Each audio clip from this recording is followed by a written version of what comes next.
Mercedes-AMG Interview Lounge. Hey, Anthony, this is Danielle. Hey, Danielle. This is Gandhi. Hey, Gandhi. And this is Anthony Ramos. What's up? What's up? Nice to meet you. That was So good to cool. meet you. That was so cool. Thanks, man. Yeah, we just rehearsed that yesterday. So We just threw that together. yeah, it was kind of crazy It's actually. like a good grandma who says, I just threw a lasagna together. Turn me up a little bit. So, look, I don't even know where to start with you, Anthony. I mean, to see you on stage and to see what you did in Hamilton was... I bet you're tired of talking about Hamilton. Hamilton schmamilton. No, I don't get tired of it. That was a big part of my life. Of course it was. Yeah, of course it was. Gift that keeps on giving. Well, I mean, and of course, when you were doing Hamilton, did you guys have any clue it was going to take off as far into the universe as it did? Nah, we knew it was special. We didn't know it was going to be like that. But I like when Barack Obama came, I was like, oh, I think we got something. I was like, that's a busy guy. He came to see our show. Yeah, he had a few things going on. Yeah. Anyway, let's start from when you were a kid. You grew up in Bushwick. Yeah, I grew up in Bushwick, Brooklyn. Yeah. Shout out. Yeah. How was your childhood? What was that like for you? It was definitely it was an adventure. Yeah. It was tough. Loving family? Loving family. Okay. Thank God for that, right? Love is powerful and it goes a long way. Right. And yeah, I grew up single parent. My mother was single parent. Older brother, younger sister. They're amazing. And we grew up in 2-bedroom apartment. And yeah, I played baseball. My dad played baseball. My brother played baseball. I was supposed to be the next in line. And So you're going to be like the next baseball star. I was supposed to be. What happened? You getting hit in the head with a ball? What happened? What happened? No, I actually got injured. I got hurt at 16 years old. Oh, you did? I never was. I don't. But then at 16, even at 16, I knew I wasn't gonna be in the major leagues. But my brother and the rest of the men in my family didn't want to accept that. They were like, no, you got to make it. I was like, guys, I think I want to sing. That's so wild. Every once in a while we'll meet someone who started out in sports, and then before you know it, they're on a stage. Yep. Yeah. And you wonder, Josh Groban has that same story. Wow. He was like a football player in high school. I'm like, you? Really? He Wow. really was. What position did you know? I don't know. But it's great to hear that. Okay, well, you were doing this, and obviously you were living this dream, and then all of a sudden a new dream appeared, and that's cool. I love to hear those stories. Yeah. So you're hitting the stage. How did you first hit the stage? Who noticed you? Who was your guardian angel there? I mean, my guardian angel, her name is Sarah Steinweiss. I hang out with her all the time. She's one of my mentors still. She was the director of the theater guild at school, in my high school at New Utrecht High School in Brooklyn, Bensonhurst. And I auditioned for what I thought was a talent show, and I walk in there and I sing "Ordinary People" by John Legend. I sing my song and I think I'm cute and all that. And I'm like, all right, peace out, miss. Thank you. And she's like, no, wait, you have to do these lines. And I'm like, nah, miss, I don't do that. She's like, no, this is a musical, sir. You have to say lines. That you're like auditioning for a character. I was like, oh, all right. Well, I thought this was a talent show, but here we go. And I do it. And the next day, the list comes out for this musical that the students wrote called "Love Conquers All," and I get the part of Zeus. And I was like, whoa. I guess I'm playing Zeus. And then I got on stage though, and it was the first time. You ever been like so uncomfortable because you were so comfortable somewhere? Yeah, no, I totally get that. I got on stage and I was uncomfortable because I was like, yo, I feel like this is where I'm supposed to be my whole life. Wow. And I was like, baseball was like my plan and that was my thing. And I thought that was going to be my life. And then I step on that stage and it was almost like I was like thrown into a whirlpool. Wow. and then sucked back out. And then I was like, Good for you. Some people go through life just kind of waiting for that sign, that lightning bolt to hit them. And sometimes it hits, and it's the most obvious thing in the world. And you knew at that point that this is where your life was going. Yeah, but it was tough. I mean, I grew up poor. I grew up, it was like, it was hard. I mean, I'm not going to lie. It was very hard. And I didn't see how I could pursue this. But Sarah Steinweiss, man, I mean, I was in my senior year and I talk about it in my song, The Good and the Bad. I almost went to the Navy. Thank God for Jason. He saved me. He picked up the phone and called Sarah. Jason was my best friend in high school. He's still, we have my album release event tonight. He's coming. I'm so excited to see him. Sarah's coming. But it's like, thank God for Jason. He saved me. He picked up the phone and called Sarah because she knew where music could take me. She gave me money for applications. She told me I need an education. She sat me down with all the papers. I had a temper. She had the patience. And like, I for real was going to go to the Navy and I'm crying in his room and Jason calls. He's like, yo, Sarah, Anthony's crying. I don't know what to do. She said, put him on the phone. I get on the phone. She's like, hey, come to my house right now. I'm like, nah, you live far. She's like, walk to my house. And I'm like, all right. We walk about a mile and a half. We get there. And she sets up the kitchen table with the applications, right? I still had one outstanding application left because all my other applications had gotten withdrawn from every school because we didn't get we didn't get the financial aid forms in time. We were going through some stuff at home at the time. But she didn't give up. She was like, here, I want you to audition for the school. She helped me with the audition material. She paid for my applications because I couldn't afford it. She sends them out. And then I get into the school. I can't afford it. And then she's like, yo, I gave your name to this Jerry Seinfeld Scholarship Foundation. He had a scholarship foundation at the time. Yeah. She's like, I told them your story and they want to meet you. I was like, have they seen my grades? She was like, yeah. I was like, all right, cool. I don't want no secrets when I walk up in that room. and I was like, full transparency. I walked in there and I tell Kate Fenneman, who's a good friend of mine still, I tell her my story. I'm like, if there's any time to be honest with somebody, it's now. Telling my story. She crying, I'm crying. I'm like, bye. And then I go home, and she goes, they call me. AMDA's calling me for loan, the school that I had auditioned for, and I asked them for one more day, and I didn't know what I was going to do with another day. And 2 hours later, Kate calls me like, hey, we're going to pay for your school for all 4 years. We don't usually give the scholarship out to people with your grades, but they saw something there. Wow. Can I just stop you for a second? I want to know if you guys heard what I just heard. When you were getting passionate and telling your story, it almost as if you were rapping out a song. That's crazy. You have a rhythm and an intensity when you tell a story. Did you guys hear that? Yes. Yeah. I felt like it was like a song from Hamilton I hadn't heard. No. I wish I could play it back. When you speak in intense tones and with intensity, there's a rhythm to you just have it. Are you crying right now? A little bit. Well, what are you thinking about? What are you thinking about, Anthony?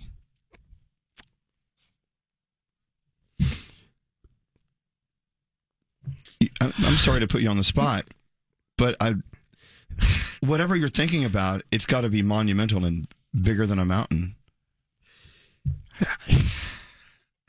Here you are on a radio station you grew up listening to as a kid. Yeah. You're on James Corden in LA the other night. Tonight you have your album release party. Yeah. Look at where you were. Look at where you are. It's what happened between now and then. Back then. There's the story right there. It must make you feel just like you're on top of the world. Do you have all the pieces together yet? Are you feeling good about it? I don't think I ever have all the pieces together, but I have a good amount together. You're engaged to be married? Yeah. She's amazing. She's dope. Jasmine Cephas Jones. Shout out to Jasmine.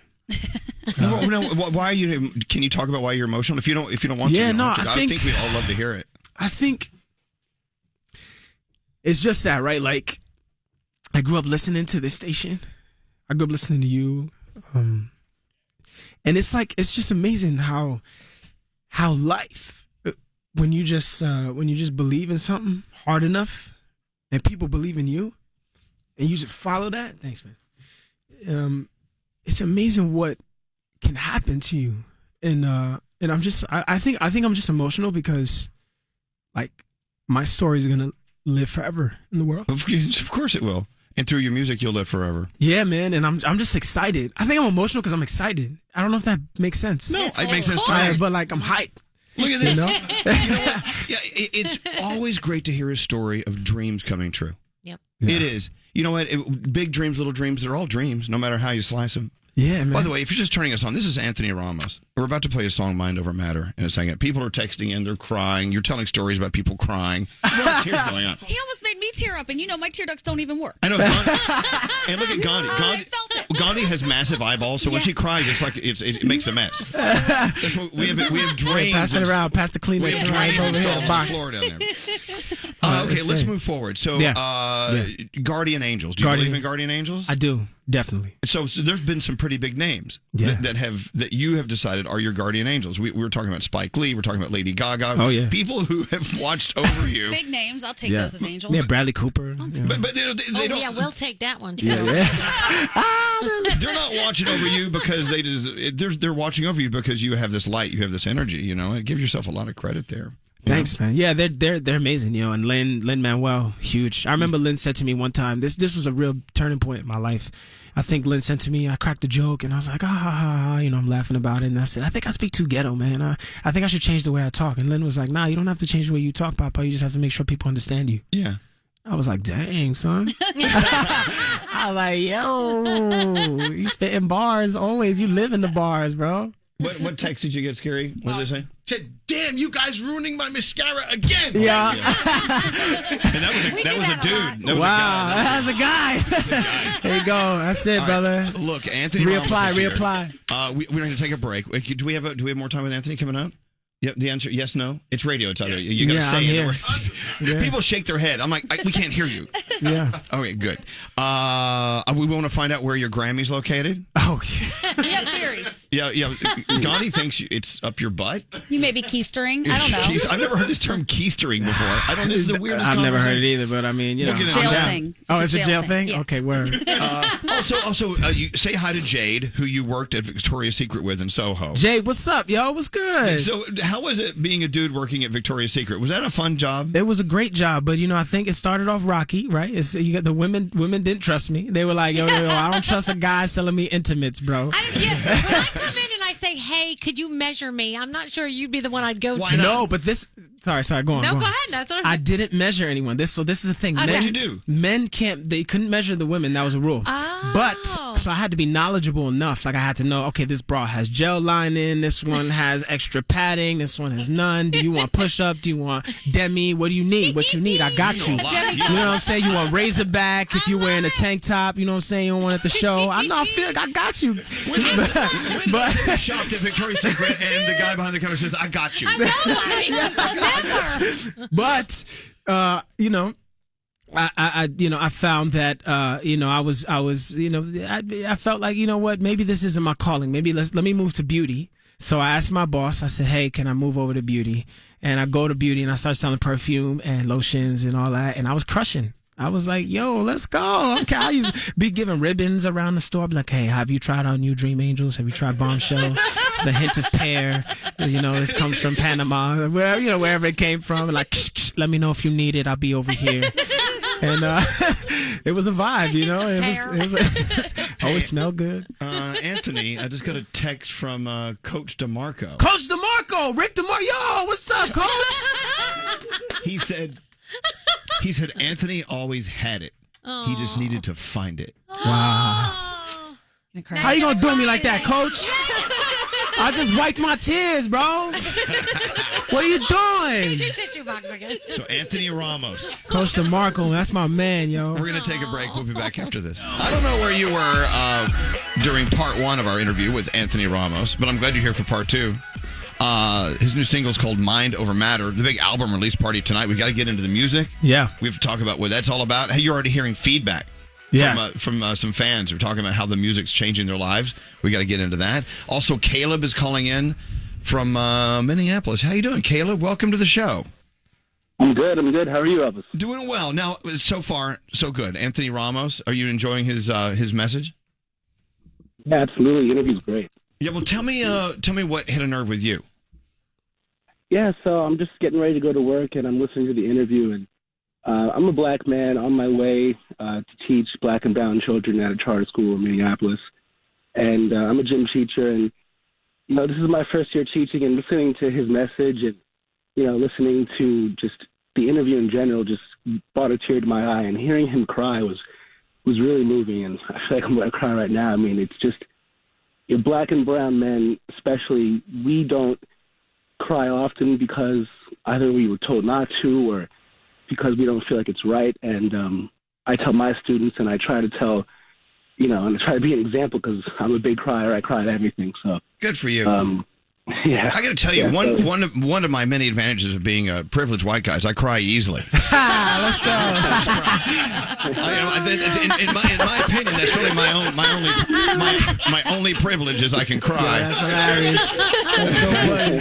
But listen, you know what? It's very interesting you brought that up, Caleb, because during the song there, we were talking to Anthony about the power of showing vulnerability. Because, as you know, being a star from the stage and Hamilton and stuff, and being an actor, you got to show your vulnerable side. And it doesn't mean you're weak. It means you're strong because you're not afraid to show it. What do you think of that, Anthony? Yeah, well, what's up, Caleb, man? I'm so inspired by you, man. Thank you for calling and sharing, man, for real. It means a lot, man. Yeah, I think it's important for us to be vulnerable, man. Like, why not? I think there's something inside of us that I think there's something inside of all of us that wants that, especially that little kid, right? That little, even the little baby inside of you that is crying, right? That, and for whatever reason we become adults and we become hard. And it's like, for what? Wow, we hard for what? You know what I'm saying? You know what you also said? You said maybe it's because you opened up to the influence of the women in your life. Yeah, I mean, that you were not afraid to show vulnerability. Yeah, and I think that's the key. That's the communication key. Yeah, I mean, absolutely. Tons of women who've inspired me, and teachers, my mom, my aunts, my fiance, just friends. They I don't know, just women. I wrote a whole song. There's a song on the album called "Woman," and it's all about a woman's love. It's just it was we were in the studio, and this woman named Amy Wade starts talking about her husband and her kids, and I'm like, I didn't know what to write about that day, and I was like, no, that's what we're gonna write about. But wait, there's also a song in your album, and Caleb, maybe you should listen to this song. It's called "Figure It Out," and you have a lot of guys telling you that this song really means a lot to them. Why is that? What's "Figure It Out" about? Yeah, "Figure It Out" was a song that I wanted to write about. Just what we're talking about. Like I think growing up, especially like men, we don't want to let it out, right? We don't want to talk about our feelings. We don't want to say what's going on inside of us. We're like, nah, I'll distract myself. I'll listen. The words are, "I'm all alone on my phone in my bedroom. Johnny swimming again in my headphones. I want to pray, but I put on a cable. I left the good book closed on the table. Filling my mind with distractions, wasting my time on bad habits. I'm spending my nights with amigos, drinking Casamigos, feeding my ego, right? Why am I pushing away what silence has to say? Why do I push through the day like tomorrow's going to figure it out, like someone else will figure it out, right? And in the bridge, I just say, I'm making me a promise to admit my problems. I ain't saying I'm going to solve them, but I'm making progress. And I say it 4 times, half for the audience, but the other half for me. Because every time I listen back, I'm like, all right, I held myself accountable. This song lives forever. It's on all the platforms everywhere for me to listen to whenever, you know what I'm saying? And you just did it again. Did you hear he just did it again? Yeah. You just did it again. That was the actual song, right? Why not? But no, it was the actual song. Then you kept talking about it, but you stayed in rhythm. You didn't hear what you just did? You heard it, right? Yeah. It's mind-blowing. Hey, Caleb, I'm so glad you sent your text, and we're so excited to call you back and talk to you. And the fact that our conversation with Anthony Ramos is hitting a nerve with you, it's a good nerve, and I'm glad that you're there for those students because they need more teachers like you. Yeah. Thank you, Caleb, for everything you do, man, for real. We need you, man. Thank you, Anthony. Thank you, guys. Thank you, Caleb. So much. You know what? Since you grew up in this area, a lot of people are. Thanks for listening to us. A lot of people are texting in. Your cousin just checked in. Woo! Xavier's listening. Oh snap! Well, this is my cousin I lived with. This is X. This is my brother, my cousin. We grew up with he used to rap. So Xavier used to write raps. We used to have the Dell computer, and X used to write raps. Quick story. X used to write raps with our other cousin Darrell, and we had this little mic that extended from the back of the monitor, and that was how I started writing songs. I started writing with them, Xavier and Darrell, and they would write the raps. I'd write the chorus, and then you had to do it in one take. So we would steal the beats off the internet. Sorry, internet. Wherever we stole beats. You didn't steal them. You borrowed we them. Borrowed them. We'd drag them to the Windows Media Player, and then we'd have the voice memo app, and we'd press play on the voice memo app, go back to the Windows Media Player, press play on the beat, and then we'd have to record the song in one take.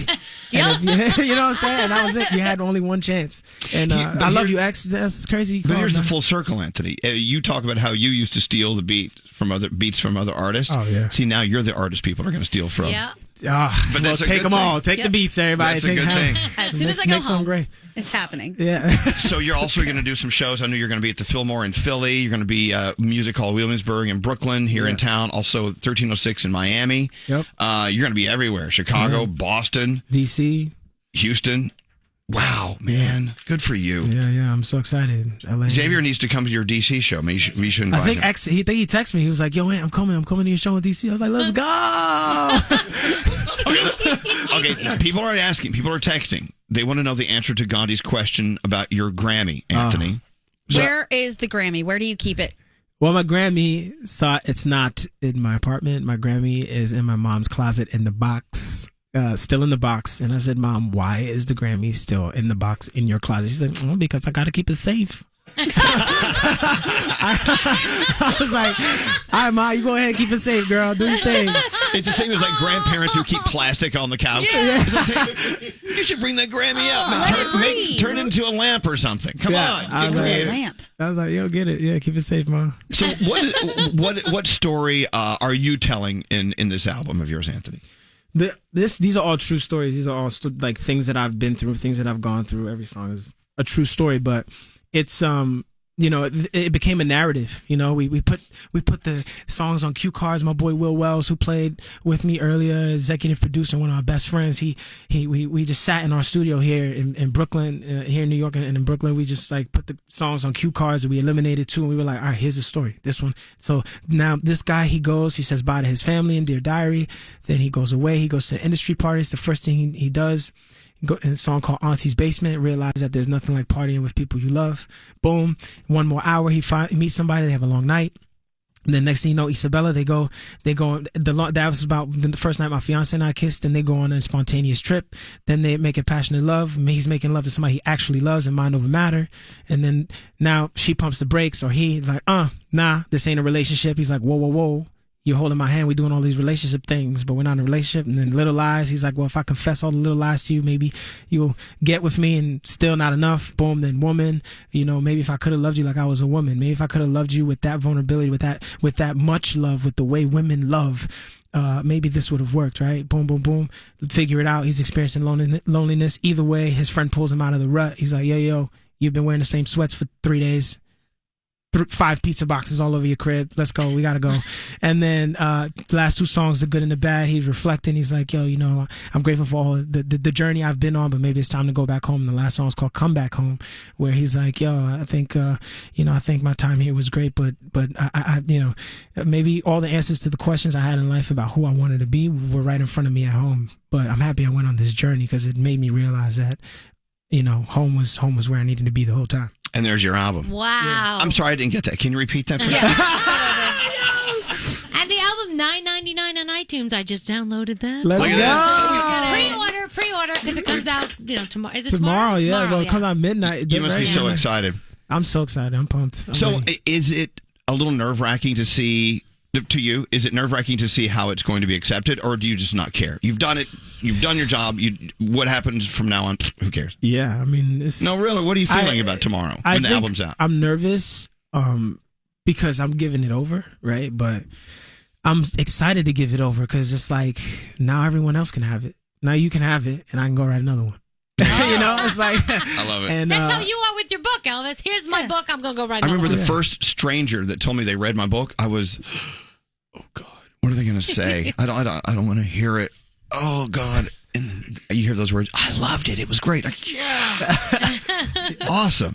So, In the Heights, the movie. In the Heights, the movie. You're the lead. I'm the lead. Yeah, crazy. There's no pressure there. Yeah, no pressure. Not at all. When's it coming out? This summer? Right? Yeah. Next summer. Next year, yeah. We already had this summer. This summer's already gone. Yeah, that's coming summer. So look at all the work you're getting. I mean, are you tired?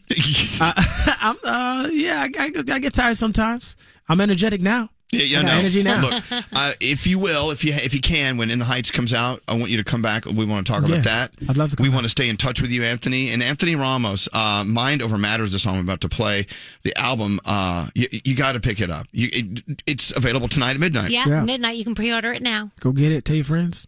Doing it. Wow. The good and the bad, right? Yeah. Yeah. That's what life's about. It's really great hearing your story.